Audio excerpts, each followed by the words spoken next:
Hello, everyone, and welcome to the Vortex, where lies and falsehoods are trapped and exposed. I'm Michael Voris. The intentions of good Catholics and patriots to give the benefit of the doubt to so-called conservative leaders in the church and the government have got to be re-examined. It's time to stop pretending that these leaders are in their office and positions of power legitimately. They're not. They lied, stole, and even killed to get there. They're the actual successors of the apostles because they were properly installed. Biden and his administration are the legitimate office holders because they too were properly installed. But let's cut the pretense. They got there, the White House and the episcopate, through massively deceptive means. There is a presumption, no longer the case even though it once was, that when a man is raised to the episcopate or takes high office as a public servant, that he is in line with the mission and vision of that office. That has proven to be woefully untrue, as we now see. In fact, most of both politicians and bishops don't give a rip about the good of those they are supposed to serve. They care about themselves and nothing else. Church militant has been pounding this drum for years now, as you know, and just as we were vindicated once the news broke about McCarrick and his homosexual network in the church, we are right about this story as well. Most of the hierarchy and probably all of the Biden administration arrived at their exalted positions through direct cooperation with monstrous evil, and that is a fact. They have assumed their positions of power over the corpses of tens of millions of preborn children, destroyed families, the destruction of fatherhood, the promotion of depravity, and they have done it all for personal gain. With no repentance, they will burn in hell for eternity, and they will deserve it, just as Judas is and does. None of that can be controlled by those who see the evil. What matters in this vortex is the willfully naive who refuse to see this because they don't want to deal with what all of it means. For example, the Catholic paper, Our Sunday Visitor, that used to be reliable, published an article last week lauding LA Archbishop Jose Gomez for his letter about Biden, where he took exception with him about child slaughter. Gomez is no hero. Joe Scheidler, who dedicated his life to saving those innocent small people, he is a hero. He died last week. Eternal rest grant unto him, O Lord. Gomez and his colleagues at the National Bishops' Conference are wimps, cowards, liars, and deceivers. The fact that they said something after the election is not praiseworthy, not in the least. In fact, it's proof that they are derelict in their duties and they are public disgraces. Gomez allows homosexual activist James Martin free rein in his archdiocese. Each year at his abominable Religious Education Congress, he welcomes Brian Massingale, an openly professed homosexual priest who is at least open about it, pay attention, Father Martin, to take the stage. Gomez allows these heretics to preach their distortions of the faith and condemn those who believe, support, and teach the authentic faith. So a question arises now about Gomez's timing. You know, he's in the middle of a billion dollar fundraising campaign. And the question certainly arises, is this his smokescreen to appear, to pretend that he actually cares about preborn children? If he does, he doesn't anywhere near enough. He's a fraud.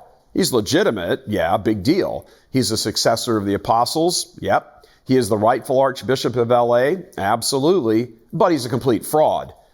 For the love of God and the lives of the preborn, don't give that man or virtually any other bishop in the U.S. a red cent. They have their offices illegitimately. In his letter about Biden, listen to these lines. In a time of growing and aggressive secularism in American culture, when religious believers face many challenges, it will be refreshing to engage with a president who clearly understands in a deep and personal way the importance of religious faith and institutions. With that statement, Gomez proves himself to be the fraud we all know he is. Biden doesn't give a rip about faith, religion, or the church. Here's more from the heroic Archbishop. Quote, Mr. Biden's piety and personal story, his moving witness to how his faith has brought him solace in times of darkness and tragedy, his long-standing commitment to the gospel's priority for the poor. All of this I find hopeful and inspiring." Closed quote.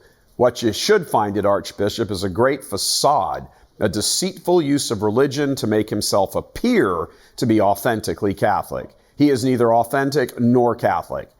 And then, of course, the stupid, repetitive, useless appeal to dialogue, the favorite word of rotten churchmen.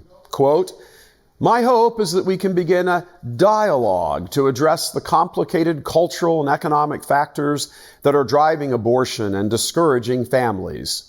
Complicated? The vast majority of women kill their children because they don't want them, period. It will louse up their careers, as we've heard many come out recently and just admit flat out. Others use abortion as the remedy for failed contraception, just a more expensive birth control. There's nothing to dialogue about, but there is much in need of condemnation.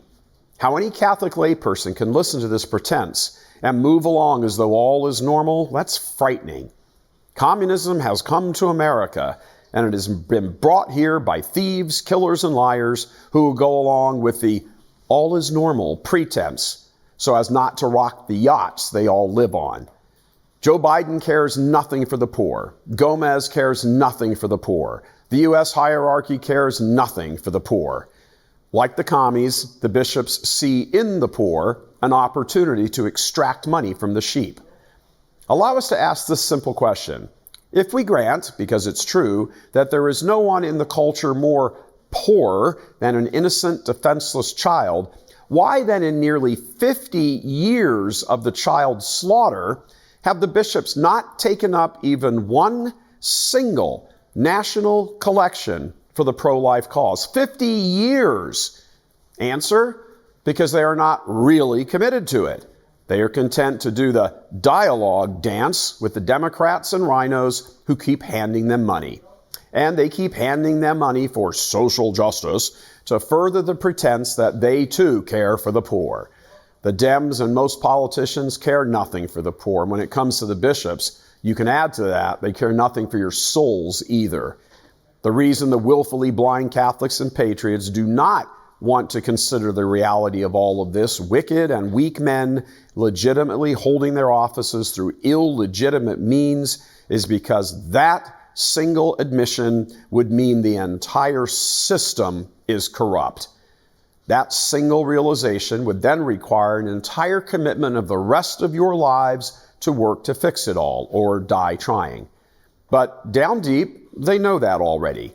And that's what makes people who refuse by choice to confront the evil truly despicable. Injustice rules the world because such men will not confront it. As a note, Church Militant is going to be and remain relentless in calling out this fraud, the fraudulent election, the fraudulent episcopacy, the fraudulent pretense that COVID is the modern day Black Death, the fraudulent exercise of power by these monsters of men who crush true poor underfoot. These leaders long ago adopted a plan to put both church and America last. Now they have the power they wanted, and it's full steam ahead. Understand this final point. The opposite of charity is not hate, it is indifference. These power brokers in the church and the government are indifferent to even their own eternal lives. Why would anyone think for a moment that they have a care about your earthly life? They don't. God love you. I'm Michael Voris.